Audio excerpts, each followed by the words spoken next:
بسم الله الرحمن الرحيم. الحمد لله نحمده ونستعينه ونستغفره ونعوذ بالله من شرور أنفسنا ومن سيئات أعمالنا. من يهده الله فلا مضل له ومن يضلل فلا هادي له، وأشهد أن لا إله إلا الله وحده لا شريك له، وأشهد أن محمدا عبده ورسوله صلى الله عليه وعلى آله وصحبه وسلم تسليما كثيرا. ما بعد،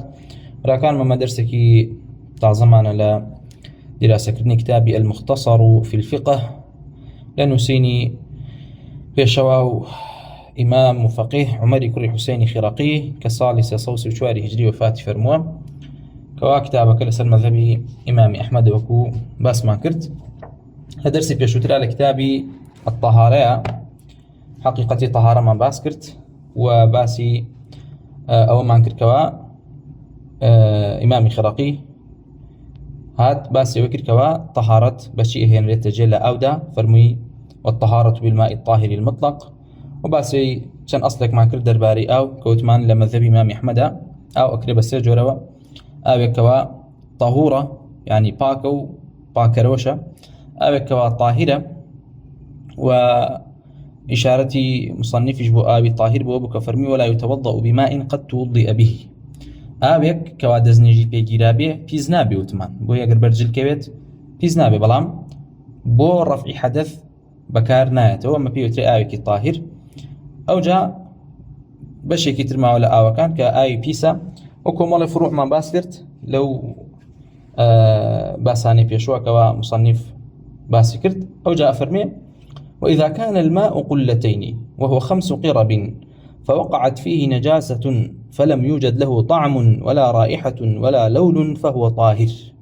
إلا أن تكون النجاسة بولا أو عذرة مائعة فإنه ينجس. زور باشا ليريا إمام الخراقي رحمة خوي برقاري ليبه ديت لجهتي زوريو كمي أو ماندو أكابا سيجور آويكي كم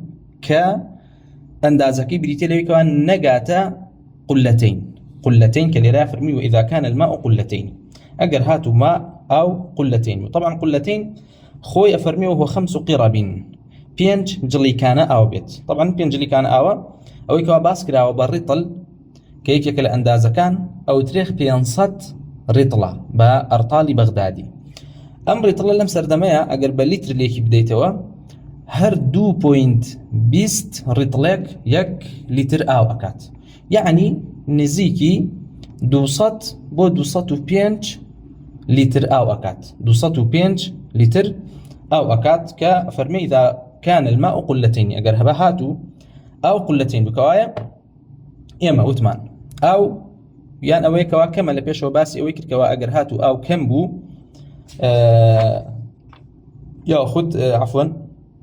لبيش وباس ما كوا أقر هاتو أو بونو رنگ وتامي قرابة شتيكي باك أو طهوريات لدسدات بلكو بيتا آويكي طاهر. بلام ليرا ديت جوري كتير لأومن بو باسكا كأفرمي أجر هاتو أو لجهتي زوري وقش بقلتين كوتمان دوصتو أو عند دوصتو بينج يا دوصتي الريق يا بتا دوصتو بينج لتر أو أكات أو فوقعت فيه نجاسة أجر هاتو بيسايي كي كوتناو كوايا لبيشو إما باسي چي مانكر أجر هاتو أو شتيكي باكي تيكوت يا أخد بكار هاو بو رفع حدث لعباداته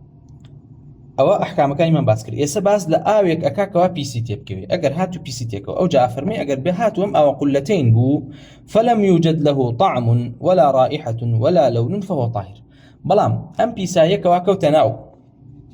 أم أو كوا أوكا قلتين يعني قشتوت أو أندازي كوا دوصتو أو أندلي تربيت أو أجر هاتو أم بيسايا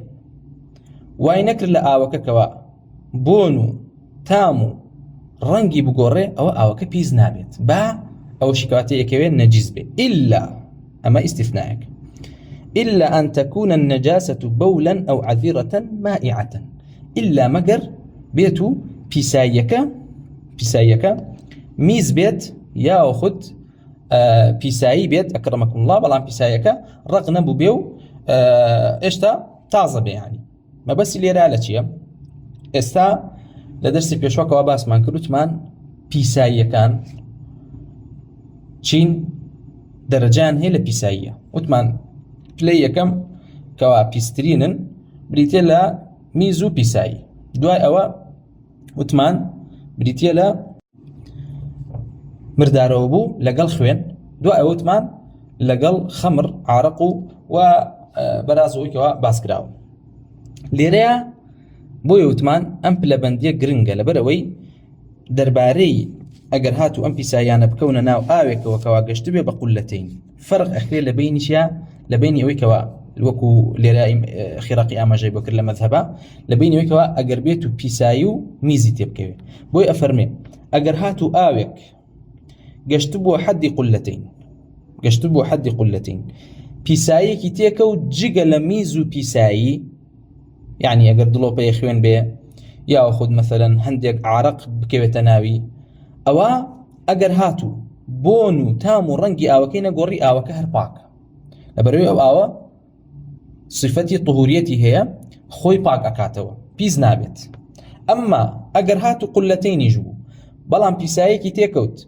و پیسایەکە تام و بۆن و ڕەنگی گۆڕی ئەوە پیس ئەبێت بە ئیجماع بێگومان. وا فەرمێ ئەگەر هاتو ئاوەکە قولەتینیش بوو یعنی لە مەذهەبی ئەحمەدا ئەگەر ئاو گەشتە مەبلەغ و ئەندازەی قولەتینیش بەڵام میز و پیسایی تێکە و ئیستیثنای ئەم دوانەکە ئەوە ئیلا چیە ئاوەکە پیسە بێ با بۆن و تام و ڕەنگیشان نەگۆڕێت. بمرجك فرمي فإنه ينجس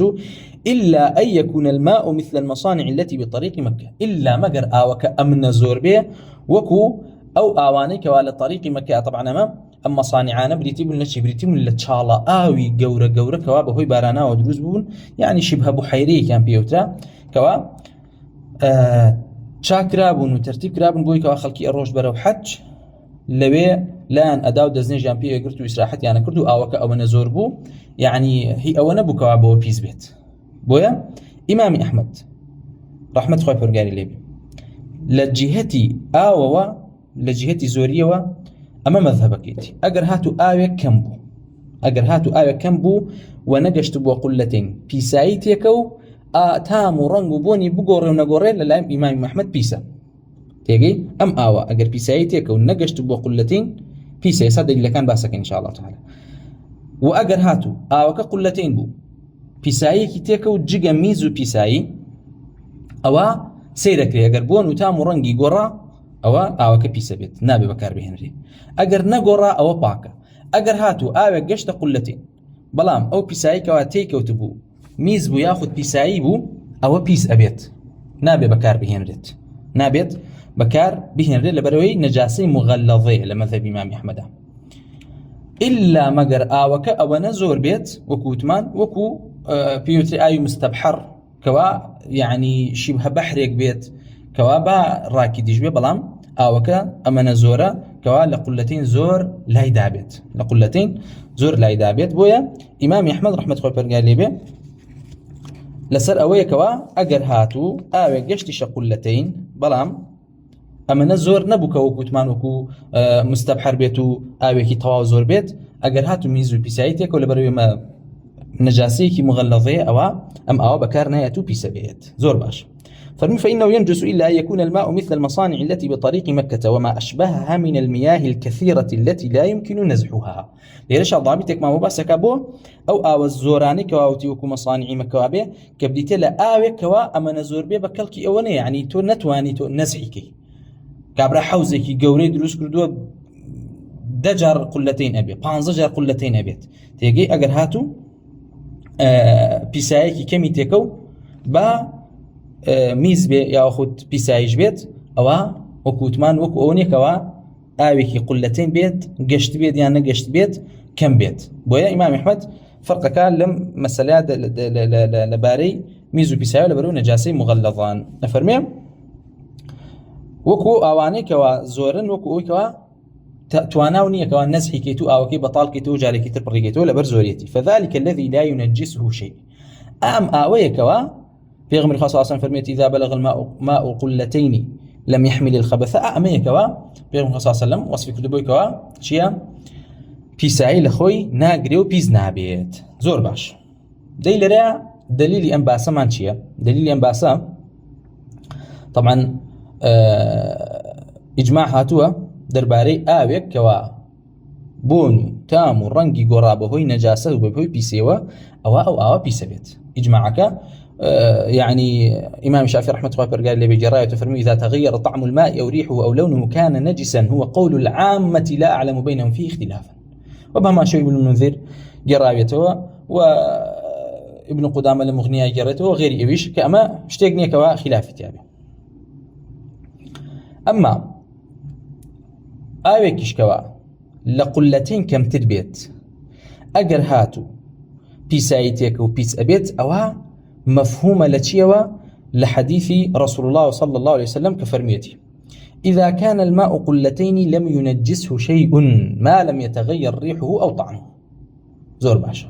لرا بيغمبر صلى الله عليه وسلم فرمي أجر هاتو أو قشت قلتين أو هتشتك بيسي ناكات ما دام ريحه بونو وكتمان تامي نقوريت بمفهوم يم حديثة فرمون كوايا أجر لقلتين كم تربو أجر هاتو لقلتين كم تربو أجر نجاسيتيكو بيس أبيت با بونو تامو رنجشي نقور أبيت بويا بيغمبر صلى الله عليه وسلم ما دام فرميتي أجر هاتو بقاتا قلتين كوايا ما دون القلتين راستو خو بيس أبيت راستو خو بيس أبيتو نجاسة لخوي أجريت. أما قلتين أجر هاتو قشت قلتين أو مذهبي أحمد رحمة الله قال اللي بدر باري أوي كوا أجر هاتو قشتش قلتين بلام بيسايكي تيكو كوتمان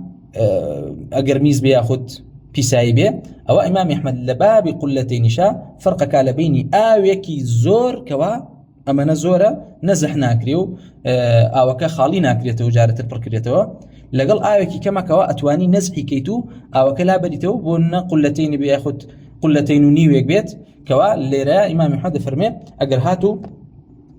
نجاسيتي كوت با تامو بونشينه قرابه أوها بين نزح كريو شيب كريت نزح كريو بكار نهينريت بتعبتي وكو خيراقي للا فرمي أجر هاتو بيسايكا تشي بيت أجر هاتو بيسايكا ميز بي يا أخد بيساي آدمي بيت كوكو باس ماكر. دليلي شيء دليلي قول الصحابة رضي الله عنهم كوا يكي لخلفاء كوا إمام علي رضي الله عنه برسياري لكراوة درباري أوي كوا أجر هاتو مردار وبويك كوتناو بيريكو إمامي علي رضي الله عنه فرميت يبين نزح كريت فرميت يبين نزح كريت بلكو السناد شكابو حديث رسول الله صلى الله عليه وسلم كوا حديث ما هي بيغمبر صلى الله عليه وسلم نهي كردو لوي كوا لا يبولن أحدكم في الماء الدائم الذي لا يجري ثم يغتسل منه. بيغمبر صلى الله عليه وسلم نهي كردو لوي كوا كسيك ميز بكاتا آويك وكوا آوك وستاو بيه باشام بچه خويت يابشوا بويا كاتكوا بيغمبر خوان نهي لو كردو آوك ميزي تبكا دليل لسريكوا غسلكشي بطالة لبريبا نهي هاتوا بويا لرا إمام أحمد رحمة الله برقاء في اللي بيفرمي إنما نهى النبي صلى الله عليه وسلم عن الراكد من آبار المدينة على قلة ما فيها لأن المصانع لم تكن إنما أحدثت. بويا لرا لسر أم حديثة إمام أحمد فرمي بيغمبر صلى الله عليه وسلم نهي كردو لويك وكسيك ميز بكاتا آويك وكوا واستاو به آوكي فرق نخص ولا بين ويكوا شي بيت كوا قلتين بيا وخد لقلتين كم تربيت ويفرمي أم نهي بيغمبر صلى الله عليه وسلم هل كيو يقريتوا أو بيرانا يقريتوا كوا لنا مدينة هبوا بلام مصانع كان دواتر دروس كراون بوي مصانع ناقريتهم بس لمصانع ويكوا آوكان يعني زور زياترة زور زياترة بويا ما بز لرا لتشيا ما بز لرا لويكوا إمام أحمد باستناد بو أم دليل الحديثة كوا في غمر الله صلى الله عليه وسلم نهي لو كردوا كوا كسيك ميز بكاتنا وآوي كوا إمام أحمد فرمد أما الدليل أم نهي دليل لشركة أو كبيسة بيت وغسلكشي بطالب ويا في غمر الله صلى الله عليه وسلم نهي لكردوا وبهمان شوا تحديد شي نكردوا بقلتين ويفرمي أم حديثان لسر عموميتي حديث قلتين تنهى بوشيا بو غيري ميزو بيسايا بو يفرمي بيغمبر صلى الله عليه وسلم بتايبت كواباسي ميزي كردو ما تخصيصا وام حديثا حكمك خاص لخوي قرتوا اما وكوتمان جيجا ميزو بيساي اواني تركوا النجاسي مغلظنين وكو ميزو بيساي اگر هاتو اوكا قلتين بو بمرجي بونو تامو رنجينا غوري لسر باكيتي خوي امانيته. طبعا مساليش خلافيتها لبين اهل العلم هنيك لزانان فرميانا قول رسول الله صلى الله عليه وسلم كوا فرميتي اذا بلغ الماء قلتين لم يحمل الخبثاء ياخذ چەندین ڕیوایەتی تری ئەم حەدیثە هاتووە فەرمیانە ئەمە ئەسڵەن تەخصیصی ڕیوایەتەکانی ترە بۆیە ئەگەر هاتوو ئاو قولەتەین بوو ئەوە چییە؟ ئەوە سەیری تام و بۆن و ڕەنگی ئەکرێ ئەگەر نەگۆڕابوو ئەوە هەر لەسەر پاکی خۆی ئەمێنێتەوە. ئەمما هەندێکی ترە فەرمون ئەسڵەن فەرق ناخرێت لە بینی ئاوێکەوە بگاتە قولەتەین و نەژگاتە قولەتەین. لێرە ئیمامی ئەبوو عوبەید قاسم کوڕی سەلام لە کتابی الطهورە يعني بقولك سير أم قول أهينه لبروي فرمية أم قولا لبطلانك يويكوا كسر أجر برداخي أوي لبرد سابية و دلوا بميزي تيب كريت أبي في جاهز بكوا بخوريته لكاتك أم أوا بيس أبيت بارن بونكشي نجورت وهر طبائع قبولنا كان بلام يعني إلزام يعني كابو بو إمام يحرم حد خبر قال لي به لسر أساسي أم حديثاني كوا باس ما كرت أوكي وآوي تقسيم كردو بو تقسيماتاني كوا باس ما كرت هم لجهتي وصفي وبوي كوا أو من هي طاهرة ومطهرة وأو من هي طاهرة وأو من هي نجسة هم لجهتي كثرة وقلة أو إمام أحمد رحمة الله قال لي به فرميتي أجر هاتو آوي كوا كم بو بيساي تيكو بمجردي أوي كوا بيسايكي تيكو أو كبيسا بابو نتام رنجي نقوري أجر قلتين بو أو جيجا نجاسة مغلظة أجر شتي تري تيكوتو تامو بون ورني نقوري ولا سر طاهريتي خوي منته. أما أجر هاتو نجاسة مغلظة تيكو أيش بيسبب إلا مجر آوك أو نزور بيه وكو مصانع كان الرجاي مكوابه كوا آوك زور يعني لخويان أجرت أو كاتا جينا بيت أو كاتا بيزنا ببويا لراء إمام خرقي فرمو فذلك الذي لا ينجسه شيء أويا أو أويا كوا رسول الله صلى الله عليه وسلم فرميتي بيساي لخوي ناقريه أجرنا هل رسول الله صلى الله عليه وسلم خوي نهي لو كردو كوا كسيك مسكاتنا وآويكي راكي دوا ببي أوي كوا تحديدي أو كاكوا قلتين ياخذ قلتين الرسول صلى الله عليه وسلم فرميتي نابت ميزي تبكا وبشي خوي تبشوا وكنهي كردوا دليل السرقة أو كبيس أبيت بويا غسلكيشي باطل أبيت. وإسحاق كري منصور فرمي قلت ما معنى قوله صلى الله عليه وسلم بإمام أحمد معناه وتي الرسول صلى الله عليه وسلم شيء كفرمي لا يبولن أحدكم في الماء الدائم أو جاء فرمي ثم يتوضأ منه قال إذا كان يبول في بئر مثل آبارنا هذه التي نعرف منها فأرى أن ينزح الماء فأرى أن ينزح الماء حتى يغلبهم. إمام أحمد فرمي من واي أبي نمكوا أجر هاتو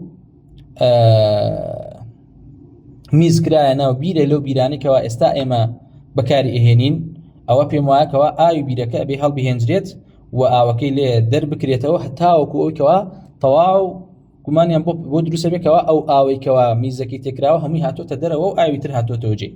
أو جافرمي وأما مثل هذه المصانع المحدثة في طريق مكة فلا ينجس ذلك شيء فلا ينجس ذلك شيء ومن أين كان له مثل هذه المصانع. أو جاء إمام أحمد فرمي بلام أجر هاتو وكو أو مصانع نبوك كومال حوزكي جوربو دروسيان كردو للرجاي مكة كوا خلقيشن بو حج دزنجان لي قرتو إسراحتيان لله أكر أي فرمو أما كوا بيساي لخوي ناقري أن جاي فرمو أو سردمه لنا مدينة هاوشوي أم مصانعانا نبو بلكو أمانة دواتر دروز بون بوي أما كوا حديث الرسول صلى الله عليه وسلم لسري تطبيق بيبوي كوا أو كقشت قلتين أو لم يحمل الخبثة يأخذ الماء طهور لا ينجسه شيء أم حديثي بيغمبر الله صلى الله عليه وسلم كوا أوانيك تفريقنا كان لبيني آي زور وكم دا أم حديثي كان بلغاه ألين بيغمبر الله صلى الله عليه وسلم الماء طهور لا ينجسه شيء أو باكروية هيك تك بيسيناكا إمام محمد فرمين نخير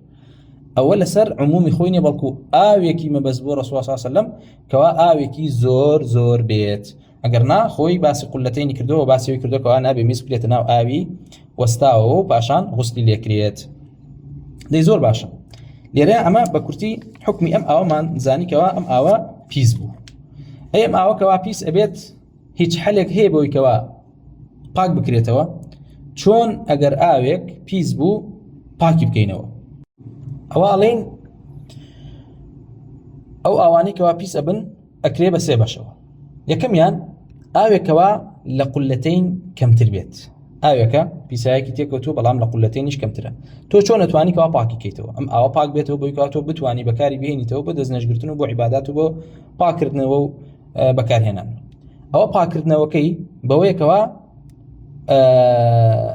تشيب كيت دوو قولەتین ئاوی تێ بکەی کە پێی وترێ بە مکاثەرە. ئەمە چییە؟ بە مکاثەرە بەوەی کەوا دوو قولەتین یان ئاوی تێ بکەی یان خۆیش جێگاکە ئەگەر هاتوو شوێنێ بکەوە ئاوی لێ هەڵەقڵا ئەوە دوو قولەتین ئاو یعنی بگاتە حەدی 200 لیتر 200 لیتر ئاوی تێدا زیاد بکرێ. ئەو کاتە ئەگەر هاتوو ئەم ئاوە کەوا لە قولەتین کەمترە بۆن و تام و ڕەنگەکەی گۆڕابوو، ئەگەر دوو قولەتین ئاوەکەت بۆ زیاد کرد و بۆن و تام و ڕەنگەکەی لە گۆڕان نەما و بووە بەم ئاوێکی طبیعی ئەوە پاکە بێتەوە و ئەتوانی چیکەی ئەوە ئەتوانی بەکاری بێنیتەوە. ئەمما ئەگەر هاتوو ئەستەن ئاوەکە کە کەم بوو پیس بوو بەڵام بۆن و تام و ڕەنگیشی هیچ نەگۆڕابوو ئەوە تەنها بەوەی کەوا قولەتینی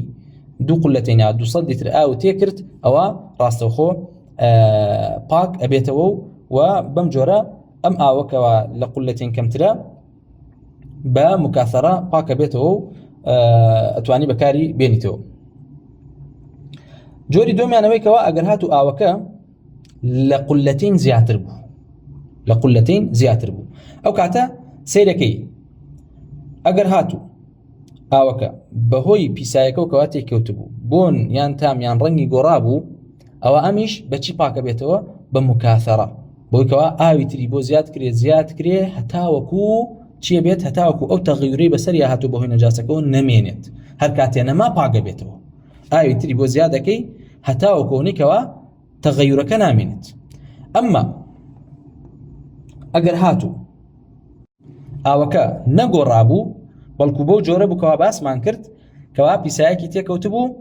لەو جۆرانێکەوە پیسایی مغەلڵەظە بوون ئەوە تەنها بە مکاثەرە ئەویش پاکە بێتەوە ئەبێ ئاوی تری بۆ زیادکەی. ئەگەر گۆڕابووە کوتمان ئاوی تێ ئەکرێ هەتاوەکو چییە ئاوی تری بۆ زیاد دەکرێت تاوەکو ئەو گۆڕانێکەوە بەسەری هاتوو نامێنێ یاوە خود وازی لێ ئەهێنی هەتاوەکو خۆی بە توولی مکث بەمانەوەی پیسایەکە لە خۆی پاگەکاتەوە پیسایەکە ئەنیشێت و پیسایەکەی نامێنێت و ئەو تەغییرێکەوە بەسەری هاتوو نامێنێ و کاتە پاک ئەبێتەوە مادام ئاوەکە خۆی فەوق القولەتین بێت و زیاتر بێ لە قولەتین. ئەمە دوو جۆر لە ئاو. جۆری سێمیان ئەوەیەکەوە لە قولەتین زیاترە ئەمیشان ئەوەیەکەوە حاڵ یەکەمیان ئەوەیەکەوە پیس ببێت بەبێ ئەوەیکەوە گۆڕانکاری بەسەر هاتبێت پیس بووە بەبێ ئەوەیکەوە گۆڕانکاری بەسەر هاتبێت ئەوە تاکە حەلی تەنها بریتە لە مکاثەرە. طبعا لەوانەیە تۆ بڵێ باشە چۆن ئاوێکی زۆر و پیسیش ببێ شەرت نییە ئاوە زۆرە بە یەک جار هەمووی پیس ببێ بەڵکو ئاوێکی پیسە و کۆ بۆتەوە و هەتاوەکو زۆر بووە. ئەلەم حاڵەتەیە حەلی چییە؟ ئیلا ئەبێ ئەوەندەی ئاو بۆ زیاد کرێکەوە پێوترێ مکاثەرە بۆیکەوە بە غەلەبە ئەوترێکەوە پاک بۆتەوە ئاوەکە لە پیسی دەچۆ. بۆیە لێرەیە چیمان بۆ دەرەکەوێ ئەو ئاوانێکەوە لە هەنێ وڵاتە ئێستا پیانوتەی ئاوی سەرفی صحی کەوا ئاوی مەجاریەکان و کۆیەکەنەوە و جارێکی تر بە دەرمان و بە کۆمەڵێشت بە حسابی خۆیان پاکەکەنەوە و بۆ بەکارهێنانەوە بشێ جارێکی تر. ئەمە لە مەذهەبی ئیمامی ئەحمەدە جائز نییە بە دەرمان تێگەی پاک نابێتەوە بەڵکو ئەمە طریقەکانێکەوە باسمان کرد. ئەگەر هاتوو ئاوەکە زۆر بوو بەڵام ڕەنگ و تام و بۆنی نەگۆڕابوو ئەوە تەنها بە مکاثەرە بێ ئاوی پاکی تری تێبکرێ هەتاوەکو پاکە بێتەوە. یان ئەوەیە ئەگەر هاتوو ئاوەکە گۆڕابوو بەهۆی نەجاسەتەکەەوە ئەو پیسایەکەوە تیان کەوت بوو ئاوەکە تەواو گۆڕابوو ئەوە بە چەند جۆرێک پاکە بێتەوە. یان ئەوەیە ئاوەکە خۆی بەهۆی مانەوەوە پیسایەکە لە خۆی پاک نکاتەوە پیسایەکە ئەنیشێت و خۆی پاکە بێتەوە کە ئەمە پێوترێ مکث. یان ئەوەیە ئاوی تری بۆ زیاد دەکرێت هەتاوەکو ئەو گۆڕانێکەوە بەسەر یا هاتوو بەسەر بەهۆی پیسایەکەەوە نامێنێ یاوە خود ئەوەیەکەوە ئاوەکە ئەمەنە زۆرە نەزحیەکەی ئاوی لێ دەرەکەی هەتاوەکو ئەو پیسایە و ئەو تەغەیورێکەوە بەسەر یا هاتووە نامێنێت سیرەکەی ئەمەنە ئاو لێ هەڵهێنجا و دەرد کرد پیسایی ئاوەکە ئەو تەغەیورێکەوە بەسەر یا هاتبوو نەما ئەو جا سیرت کرد ئاوەکە لە قولەتین وەزائیدەن ماوەتەوە ئەو ئاوە پاکە مادام بۆن و تام و ڕەنگی نەگۆڕابێت کەوایە ئەمە سێ حاڵەتە بۆچی بۆ پاکردنەوەی ئاو سێ حاڵەتە بۆ پاکردنەوەی ئاو. بۆیە ئەو جا قسە کراوە لەسەر بیر مەسەلەن ئەگەر بیرێک پیسایی تێک ئەوە حلەکەی تەنها ئەوەی کەوا نەزەح کرێت بۆی کەوا نەزەح کری ئەم بیرە ئەبێ ئاوەکەی کەوا ئەو ئاوەی کەوا تیاتی جگەوەی کەوا بێ نەجاسەتەکە طبعاً دەربێنێتەوە بۆی پرسیار کراوە ئەگەر هاتوو مریشکێکی مردارەوە بکەوتە ناو ئاو یاخود کەوتە ناوی خنکاتی یاخود مشکێک یاخود ئینسانێک کەوتە ناو بیرێکەوە خنکاتیدا ئەوە ئیمامی عەلی فەرمیەتی ئەبێ نەزەح کرێت ئەو ئاوە ئەبێ چی بکەی ئەو ئاوە ئەبێ نەزەح کرێ و دەربهێنرێتەوە بە جۆرێکەوە تەواو بگەیتەوەی کەوا ئەو ئاوێکەوە کەسەکەی تێکەوتووە مردووە یاخود پیسایەکی تێکەوتووە تەواو نەزەح کراوە و ئاوێکی تر هاتووەتەوە جێیکەوە ئاوی بیر بە نەزەحکردن پاکە بێتەوە لە بەرەوەی چییە لە بەرەوەی خۆی نەبع و هەڵ ئەقوڵەیەت ئەمە وەکوتمان لە مەسائلی معاصرە ئەوەی لێ دەرئەکەوێتەوە ئەم ئاوانەکەوا پیسبوون بە دەرمان و بە کۆمەڵە شتێکی کیمیاییکەوە ئەمڕۆکە بەرهەمهێنراون پاک نابنەوە و ناشێ بۆ دەستنێژگرتن لەو شوێنانێکەوە ئەو ئاوانە بەکار ئەهێننەوە و تەوزیعی ئەکەنەوە. طبعاً هەر لەم باسەیە دەربارەی ئاوی قولەتین ئەوە چەندین مەسائل باسەکرێت چەندین مەسائل باسەکرێت ئەوش بریتە لە چی؟ کاتێ پێغەمبەر خوا صلی الله علیه و سلم فەرمیەتی ئەگەر هاتوو ئاو گەشتە قولەتین ئەوە پیسایی لە خۆی ناگرێ ئایا تەنها ئاو بەم جۆرەیە یان شلە و شلەمەنیەکانیش هەر بەم جۆرەن ئەگەر نەجاسەتێکیان تێکە و پیس نابن مادام لە قولەتین نابن واڵین نەخێر لە مەذهەبی ئیمامی ئەحمەدا ئەو شلە و شلەمەنیانەکەوە هەن ئەگەر هاتوو شلە و شلەمەنیە بوونکەوە یعنی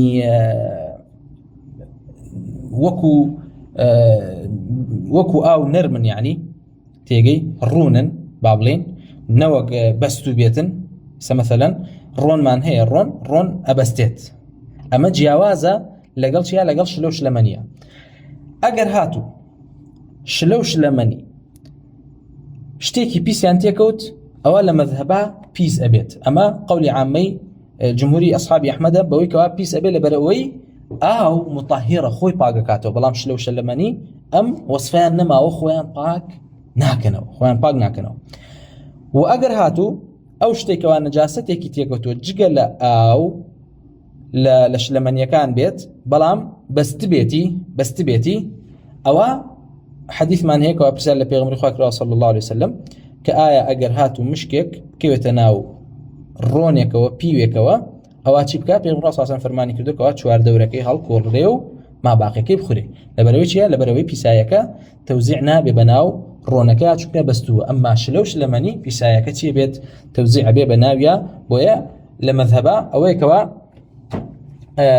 ئەسڵ وایە و زۆرینەی ئەصحابی ئەحمەد و مەذهەبی ئەحمەد لەسەرەوەن کەوا مائعات و شلە و شلەمەنیەکان پیسە بن بە مجرد ئەوەی کەوا پیسایی تێبکەوێت هەرچەندە تەقسیمێکی تر کراوە بۆی کەوا وتراوە ئەمەش ئیبن قودامە باسەکە وتراوە ئەگەر هاتوو لە غێری ئاوشتانێک هەبن شلەمەنی وەکو خەل وەکو سرکە کە خۆیان ئەسڵەکان چییە ئەسڵەکان هەر ئاوە تێگەی ئەوە ئەوترێت ئەگەر هاتوو ئەمیش قولەتین بوو لەبەرەوەی ئەسڵەکەی ئاو بووە هەر پیس نابێ بەڵام ئیبن قودامە خۆی ئەڵێ بەڵام ئەولاتر وایەکەوە هەر پیسە بێت و مەذهەبی یەکەم ئەوەیەکەوە فەرق نەکرێ لە بینی چییە لە بینی مایعاتە ئللا مەگەر چی بێت ئللا مەگەر بەستوو بێت شتێک بێ ڕۆنێک بێکەوە بەست بێت یاخود شتێک بێکەوە بەست بێتی ئەو کاتە تەنها چوار دەورەکەی هەڵە کۆڵی و فڕێ دێت و ماباقیەکەی دەتوانی بخۆیت و بەکاری بهێنیتەوە و مەسەلەیەکی تر باس کراوە بۆی کەوا هەر لەم مەبحەثەیە ئەگەر هاتوو چەند گۆزەیەک ئاومان هەبێت هەر گۆزەیەک نەگاتە قەدری قولەتین بەڵام چەند گۆزەیەکمان هەیە بە مەجموعیان ئەگەنە قولەتین و ڕەبتێک هەیە لە بینیانە ئەوە ئەگەر هاتوو ڕەبتێک هەبێت لە بینیانە وەکو ئێستا مەثەلەن ئەمڕۆکە تەنکی هەیە بچووکە بەڵام چەند تەنکیەکە بەسرێنەوە بە یەکەوە بۆی کەوا بۆریەک لە بینیانە ئەمە حکمی یەک ئاویان هەیە هەمویان بە کۆی گشتی ئەگەر بوونە قولەتین ئەوە حکمی یەک ئاو وەرئەگرن مادام ئەمەیان هەبێت طبعا هەر لە مەوریدەیە ئیمامی ئەحمەد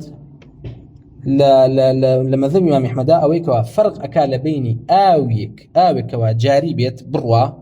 و ئاوێک کەوا ڕاکید بێت و وەستاو بێت کەوا ئاوێک بێ نەڕوا بۆیە دەربارەی ئاوێکەوە جاری بێت یعنی بەردەوام لەبەری ئەڕوا ئەوە ئیمامی ئەحمەد ڕەحمەت خۆی پەرگای لێ بێ لێوێ هاتووکەوە ئەم ئاوە درباري أو حديثة بسرية التطبيق بك الماء طهور لا ينجسه شيء، يعني آوي جاري بيز نابت آوي كوا مادام بردوام لبري أروات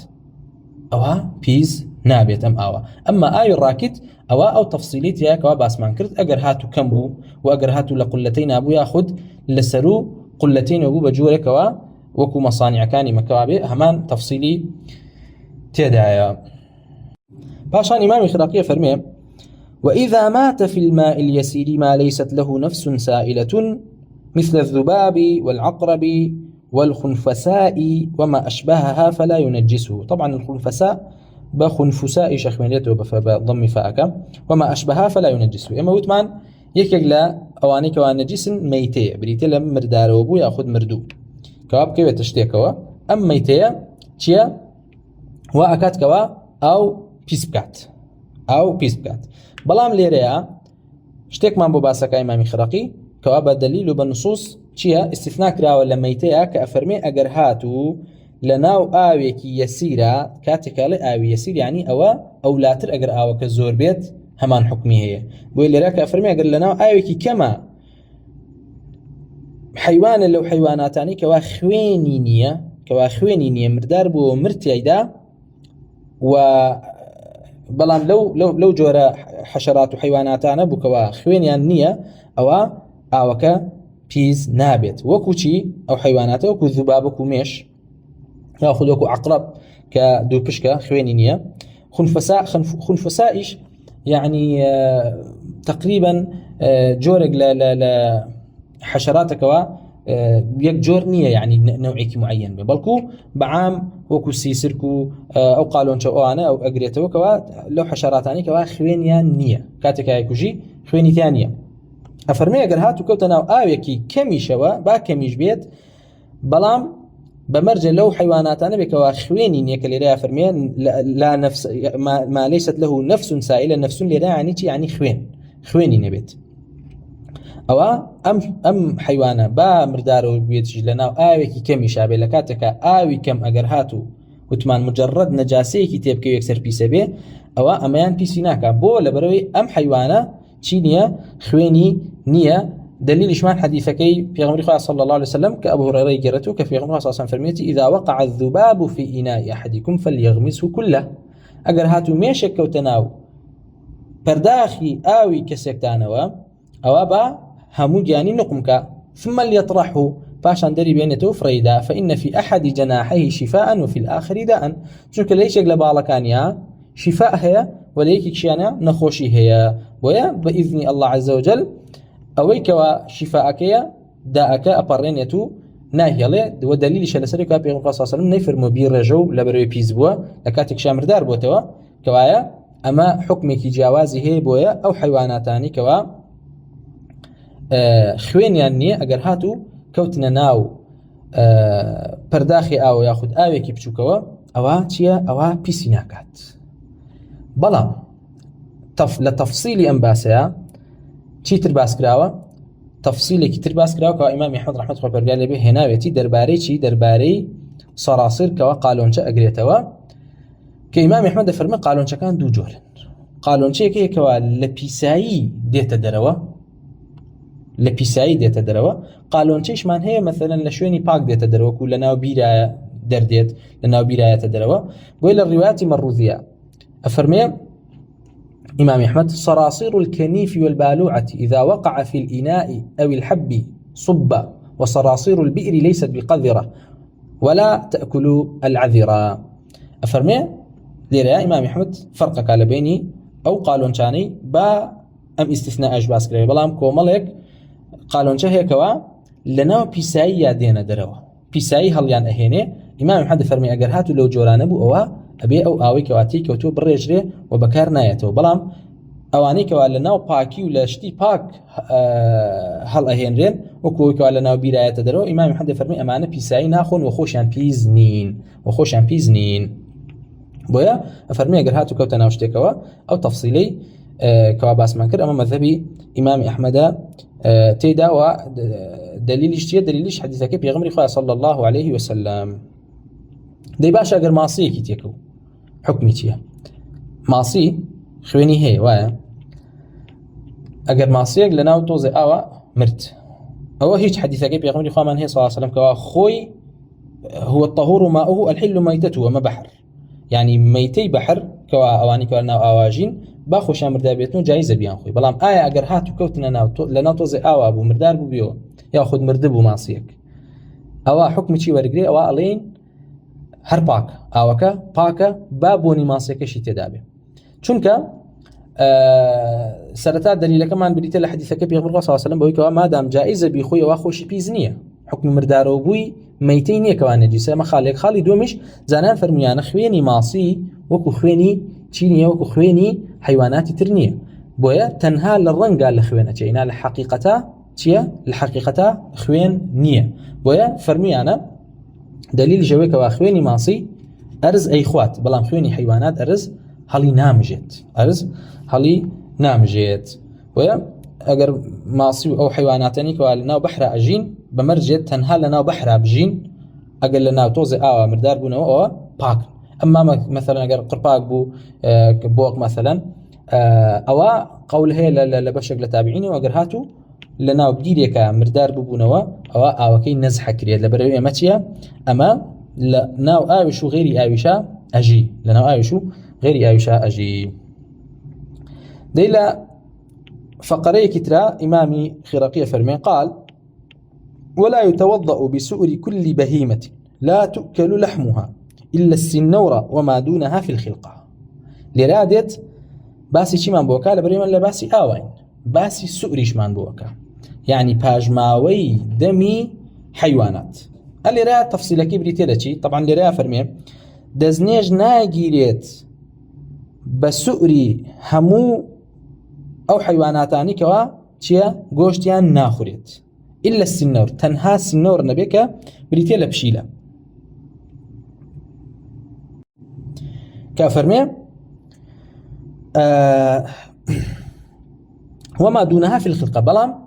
أو حيواناتاني وكو بشيلة ولا بشيلة بسوكترن با قوشتشيان نخوريت أو تيا أو بسؤرو باجماوي آوي دميان تيا هر دزنيج اجيريت وتواني واوا بكاربيني اما اللي رات يلين اللي رات تفصيلي او حيواناتنا باسكريت كوا چونن كوا سؤركان بكار ديتوا بو دزنيج قرتن او كان كوا او اوي كوا اوان لي اخون حكمي شي ابيت او سيدي تقسيمك كاين بوي كوا زانان بمجرد تقسيم حيوانات كان ينكردو يكم او حيواناتاني كوا گوشتيان اخوريت جا بالنده به یا خود چوار پی بیت هر کامی کان به او با اجماع هیچ کشی تیانیه و او اوی کوا اوان لی اخونه و اچنه سری او پیزنا به بوی کوا اوان لیان خواردوتوا لبروی زمانیان تکربی خود دمیان تکربی مادام اما گوش خور به اما او حیواناتانی کوا گوشتیان ناخوری او حیواناتانی کوا گوشتیشان ناخوری لمذهب احمد تقسيمكي بمجوري تقسيمي كان بويكوا السباع ودرندكانن بويكوا كوش خورن تجاي لشوار بيكان بن يا اخذ بالند بن اما لرا مذهبي احمد رحمه الله برغاري ليبي اوي كواتيا اوي كوا ما دام لخلقتا جوره تربن لبشيلا اوتيا او اوي كوا او انتونه السري دزني جي بينا يجريو بكارنا يتو بو ولا بروي فرمي امان ميت اخون ام حيواناتنا گوشتي مردارو بو اخون و بيساي اخون وكاتك ودم اكنا ناو ام او هيچتك باكي نكردوتو دم يعني باك نكردوتو بو بيسايك نقلب بو اوكو بكارنايتو ولا مذهب احمد لنا او حيواناتاني شكوا مفترس جنين يعني گوش خور جنين استثناء شكرا وحمار هيستر كراو گودريجو هيستر طبعا هيستر نوي گودريجا يعني نوي اسبو گودريجا كهستري ليبيت بويا گوشتي ناخوريت كمبيوتر بغل حمار بغل لمذهب احمد دو رواياتي لمذهب كان افرمد دزنيج بسوركان ناجيرت لبرشي لبروي قال لكم مال الصحابه واثار هاتوا بويكوا فرميانك عبد الله كري عمر ليه هاتوا بمكروه زاني وحزين كردوا بسوري گوێدرێژ و هێستر دەستنوێژ بگرێت ئەو ئاوەیەکەوە ئەوان لێ ئەخۆنەوە. ولا ڕوایەتێکی تریان ئافەرمێن لە کاتی ضرورەتا دەستنوێژ بێگرێت ئەگەر هیچ ئاوێکی دەست نەکەوت ئیلا ئاوی سووری گوێدرێژ و هێستر نەبێت ئەوە دەستنوێژی پێ ئەگری ناچی تەیەموم بکەی. ئەمما ئەو حیواناتانەشی ئەمەش قسمەکی تریانە ئەو حیواناتانی کەوا لە خیلقەتا لە پشیلە بچووکترن ئەوە ئەگەر هاتوو پشیلە بێ یاخود لە پشیلە بچووکتر بێ بینی و ئاوی لە شتێ لە تۆزێ ئەو خواردەوە ئەوە پیس نابێ بە هەر حیوانێک بێت لەو حیواناتانی کەوا لە خیلقەتا لە چی لە پشیلە بچووکترن. بۆیە لێرە فەرمێ ولا يتوضأ بسؤر كل بهيمة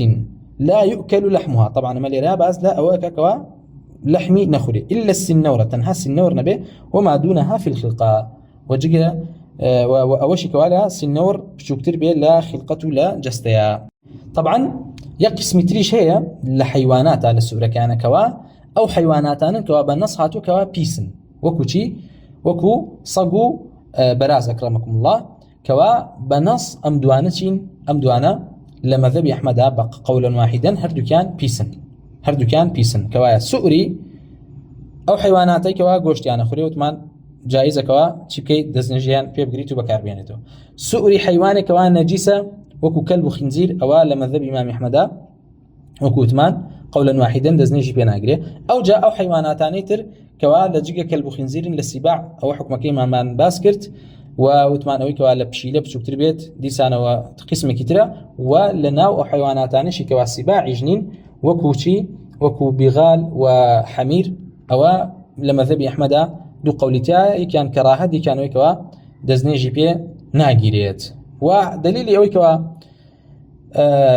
سؤري كلب بيسا أوي كوا بيغمر صلى الله عليه وسلم فرميت إذا ولغ الكلب في إناء أحدكم فليرقه ثم ليغسله 7 مرار. بيغمر صلى الله عليه وسلم فرميتي أجر هاتو صقق لا إناء لا دفريكي إيوه شتيكي خوارد أوي كواتياتي بابي رجت لراك فرمانك فليرقه لما ذبي أحمد إمام أحمد فرمي أما دليل لسرسي دليل لسريكوا بيزبو بوي فرماني كردو بالرجري أجرنا أجر باقوا رسول صلى الله عليه وسلم فرماناك أبوي كوا بالرجري أي فرمو بي كان دفرك يترو مثلا ودفرك بشون بوي لرا لم فليرقه إمام أحمد استنباطي يكردو كوا بالي سوريان بيسا با لا كومال مذاهبي ترى ولا لا الرأي كومال لزاني ترى أفرمون ولوغي كلب بيزنية بالكو بيغمر صلى الله عليه وسلم كفرماني كردو حوجار بشوري أما تعبدية دليل مانية لسروي كوا بيز بوبي أماش طبعا أم قوليش ابن المنذر سري أخات درباري ولوغي كلب كفرمي هيش دليل يكي صريح نية بوي كوا هاتبيت دليل ولا سروي كوا ولوغي كلب بيسا بەڵکو ئەوەی کەوا هاتووە خۆی پەروەردگار دایناوە حەوجار بشۆرێ وەکو چۆن دایناوە کەوا دەستنێژیش بگیرێ لە کاتێکا خۆت جەستە و پیس نییە بەڵام دەستنێژ ئەگری بۆ ڕەفعی حەدەث وەکو تەعەبودی. بەڵام ئیمامی محەمەد لێرە فەرمێ فەلیوریقهو دەلیلە لەسەری کەوا چییە ولوغەکەی و سوورەکەی پیسە بۆیە پێغەمبەر صلی الله علیه و فەرمێتی فەلیوریقهو ئەبێ ئەو شتێکەوە تایەتی بڕێژرێ پاشان دەفرەکە و جامەکە بشۆرێ حوت جار. وإمام أحمد لوي هاتو كيف فرمو وخنزير أخبثتر لكلب براز بيستر لكلب كوالا قياسي أو لا قياسي خنزير أكاد سرشي سر صك. إمام أحمد رحمة الله قال لي بيه كوايا أما تقريبا أحكامي تشيبو أحكامي أو بكوا باس ماكر. أما قولي أحمد وكو وثمان للدرباري بغال وحمير هسترو وجودريش أو إسحاق يقول منصور فرمي قلت ما يكره من سؤر الدواب قال الحمار والبغل وما سوى ذلك فليس به بأس. طبعا إمام يحل ريا فرمي أويك مكروها لنا أو دواب وشوار بياني كوا لنا وخلق ينو أشن بريتين لا بريتين لا حمار ولا بغل لا هسترو لا جودريش ولم روايات إمام أحمد با مكروه يزاني وبا باكي نازانت. وإسحاق يقول راهويش متابعيه قال سريك وافرمي قال إسحاق كما قال سواء. بلام رواياتي كتير ما هي كإمام أحمد لوهاتو كتمان بويك وافرمي لكاتي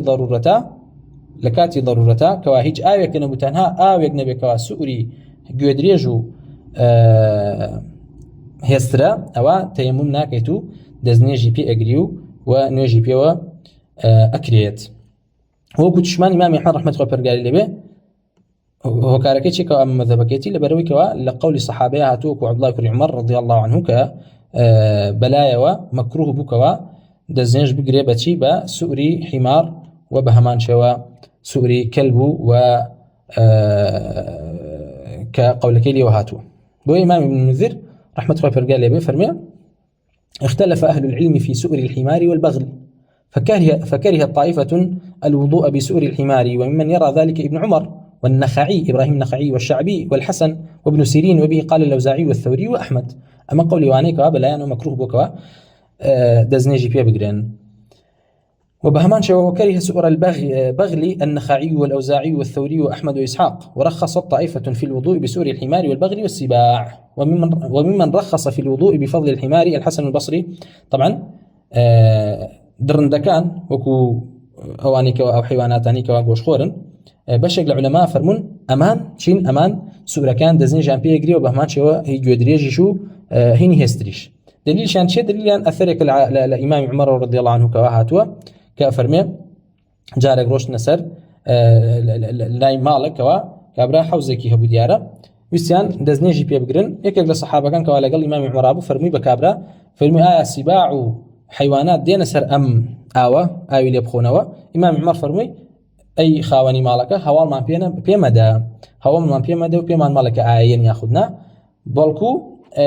اوان دينا سر آوي إما جالسين سر آوي كوا اوان لي يخونه ولا دشتو دراو ايش يخوينه ما بز ليرا لسيا ما بز ليرا لبك فرمون إمام عمر رضي الله عنه استنباط لم قوليه كلي كوا سؤري سباع كوا درندكانن غوش خوركانن بباكي زانيو بكار هنري لكاتك او كوتمان اما اختلافك كوا لنا صحابه والروايات كراو هاتو وإمام أحمديش مذهبك بو جوربو كوا باسمان كيرت هرچنده هر خود إمام أحمديش درباري سؤري السباع درندكان حيوانات درندكان ليوي هاتوا كوا وهاوشوي قولك إمام عمر هاوشوي قولك إمام عمر ليوي هاتوا إمام أحمد رحمة الله برقاري ليبي بوي كوا فرميتي سؤركيان باكا بدليل شي بحديثك بدليل أثرك إمام عمر كوا مذهب إمام أحمد أو دي رواياتي يا درباري السباع درباري درندكان كوا غوش خورن للرواياتك وكوتمان كوا خراقي هل بجاردو أو كوا دزنيجي بين هنجري باشا بلام طبعا لرا خراقيش دقيقة سؤري كل بهيمي أنعام هنا بهيمة هنيت نكسباع باز للسباع ناكا سكوتي كردو للسباع بلام خدي مذهب إمام أحمد درباري السباع درندكان دو قول هي كان فرميتي دزنيجي بين هنجري لبرو علتي كباس ما كرت لبرو كوا أوان ميتة أخون وبيساي أخون مردارو بو أخون بويا كاتك واش نسر آويك أو آوا بهوي خواردنويان لي بيساي دميان أتشتنا آوكو بيسابين للروايات كترا وكوتمان كوا إسماعيل كرو سعيد شالنجي لوي نقلك إمام أحمد رحمة الله برقلابي درباري سؤري سباع كوا درندكانن غوش خوركان فرميتي طاهرة بلام درباري حمار وبغل وكوتمان لبروي عبد الله بن عمر وغيره يجليان هاتوا لتابعين بمكروه زاني إمام أحمد يج بمكروه زاني وروايات كتير شيء هي بوي كوا فرمي لكاتي ضرورتك وهيج آية كل لا نبي أتواني دزني جي بي بقريبات مادام هيج آية كتير لا نبي بوي تيمون ناكي أو جاء لآخر فقرة إمام خراقية فرمي إذا كان معه في السفر إناءان نجس وطاهر واشتبه عليه أراقهما وتيمم ياخذ بيج أو عفوا إمام خراقية فرمي وكل إناء حلت فيه نجاسة من ولوغ كلب أو بول أو غيره فإنه يغسل 7 مرات إحداهن بالتراب. إمام خراقية فرمي وأجر هاتو إناءك دفرك هبو بويكوا بيساية كتير كوتبو بهاوشوي مثلا ولوغ كلب كبريتيل اللي صق أكرمكم الله يأخذ ميزي بركوتبو يعني غير أو لبيساية كان فإنه يغسل 7 مرات إحداهن بالتراب أو أم دفرة أبي حو جار بشور جاري كان بالتراب لرا سيركي حديث بيغمر خاص صلى الله عليه وسلم هاتوا كوا درباري ويكوا أجر هاتو صق لدفرك ولوغي يعني ليكي صك وتناو دفر وناو جامك أو تو أويك واتياتي الرجي وحوجار أي شويت جاري كان بقلوب خول أبي بشوري بقر يعني ليريا أما أم حديثة من هي أم حديثة تايبة تنها بولوغ كلبوا تعبدا يان غير أويش أجريته ليريا إمامي خراقي درباري بي سي بتايبت أجرهاتو لناو تشي أبو لناو إناء أبو يعني لناو دفرو جامكان أبو نك جلو برك كوايا إمامي خراقي فرق كالا بين شيا جلو برك لقل إناء كان أواني قابو قاچاخ مذهبي خراقي أو يكوا أجر هاتو بيساي بركو حوجار أشور ريت بو على دليلي بقولك بيغمر صلى الله عليه وسلم تنها خازنية بكلبو بلكو بو همو نجاستك كوا إناء بكيو تناو إناء كانوا بكيو تناو قابو قاچاخ كانوا بحوجار بشور رجا ميز بي طبعا إمام أحمد خو إن قولي لي وهاتو كيفرمو ميز بيستر لولوغي كلب ويا وثمان ميز بيساي سري سروان للرقمية كان لبيسايا كنجاسي مغلظيان بيوتري وإمام أحمد يفرمو ميز بيستر لولوغي كلب قياسي أو لا أكر لسر حديثك بيغمري خوا كما دام ولوغي كلب حوجار بشوري أي فرمو هو ميز أولاتك وحوجار بشوري كما بس بيشيا ليريا خراقي دقيقة لوي كوا باز لإناءك لقاب قاچاخاك طبعا أمش دي سانو اختلافك زوري تدعي لنو زانيانا هندق لزانيانا فرمون ولوغي كلب تعبدا ودان راوك وحوجار بشوري جارك بقر باشا أما لغير ولوغي كلب نجاسات هندي كان فرميانا هر يك جار شوري تيجي هندك فرميانا 3 جار هندي كان فرميانا 5 جار وهر جارك شوردنيش بتشي سابه هر جارك شوردن بريتي لإمراري أو بسريع يعني دفريكت هي أو كتير راديك وهمو أو همو جامك أجريته أي رجي أما جارك دو جار سي جار أما بريتي له شوردن كوا بريتي له شي بريتي له كوا سيلاني ماء بسر تفركها بالرابع قشتي أما يك جار شوردنا جاري دوم 2 جار شوردن جاري 3 جار شوردن كوا وثمان قولي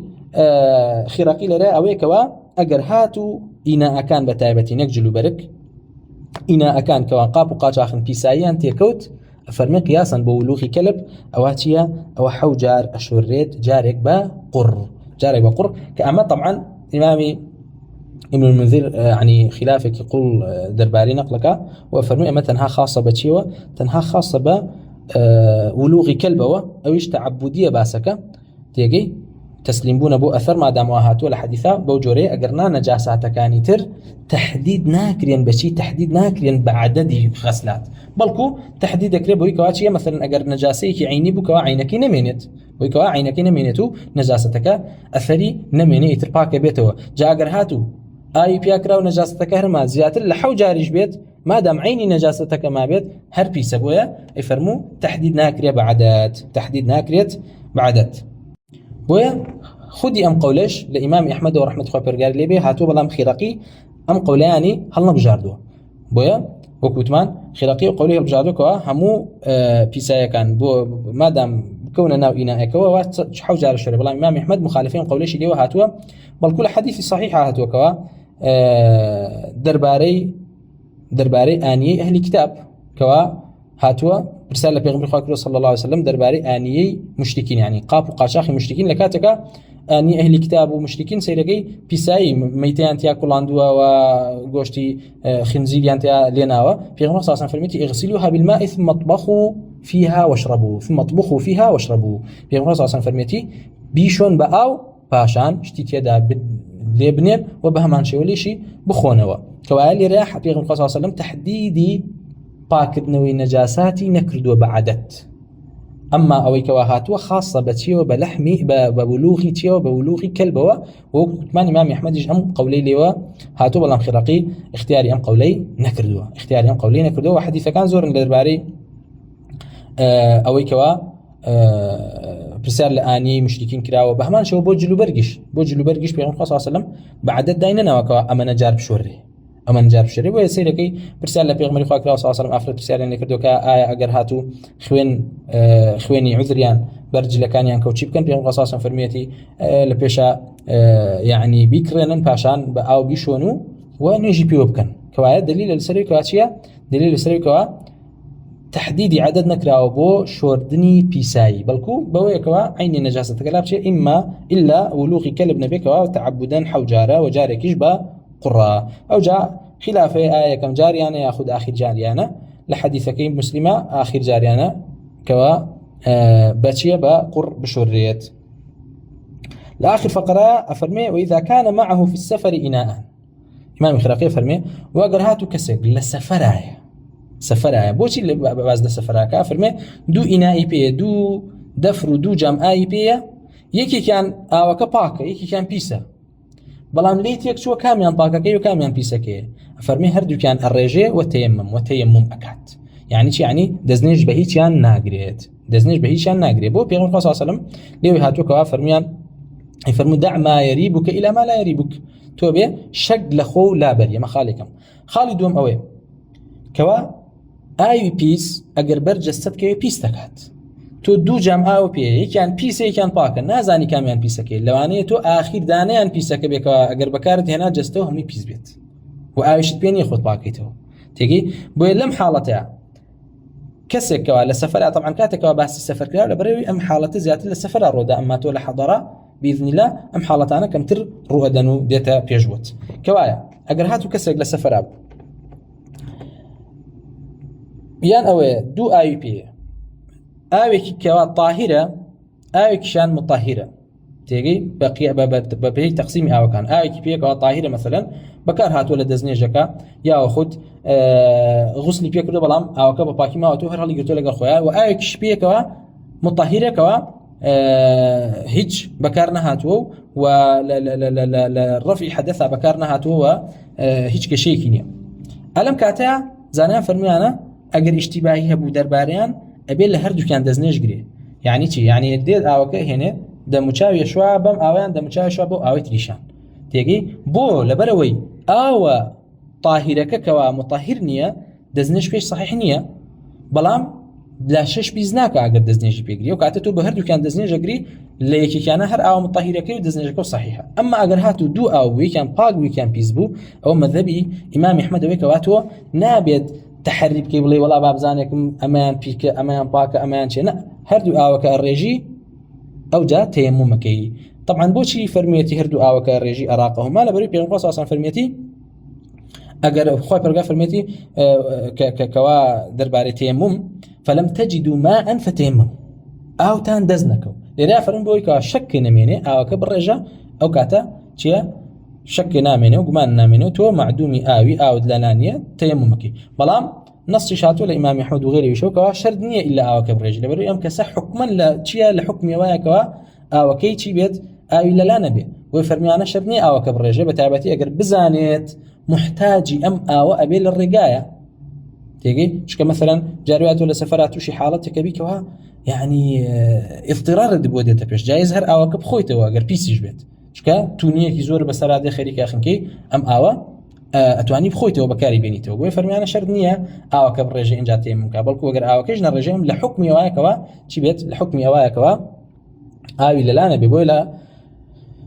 روايات احمد هاتو كيفرمي اذا اشتبهت عليه اناءان طاهر ونجس لم يتوضا منهما بعد دوناك كعبير رجت افرمي اگر هاتو دو جور اي بي بو اي كي باغ لكل اي كي بيسا او دزنيش بهيچيان ناغريت هرتن الروايات يا ابو طالب عليه هاتو كفرمي يريقهما ويتيمم اي رجت باشان تيمم اكاد كواي هيچان بكار ناهينته ولود او طبعا لبابي سوره بيرمان شوكا باز ده سوري ادمي بكين لغير حيوانات سوري ادمي بچوك و گەورە و بە ئافرەت و بە پیاوەوە و بە کافر و بە مسلمانیش و ئەسڵ وایەتی دا کەواتیە کەوا پاکە سووری ئادەمی بەمەش گەشتینە کۆتایی باسەکانی مەسائلی میاه دوای ئەوە بابی ئانیە دێت ان شاء الله تعالى لە دەرسی داهاتووە باسی بابی ئانیە ئەکەین والحمد لله وصلى الله وسلم على رسول الله وعلى آله وصحبه أجمعين والسلام عليكم ورحمة الله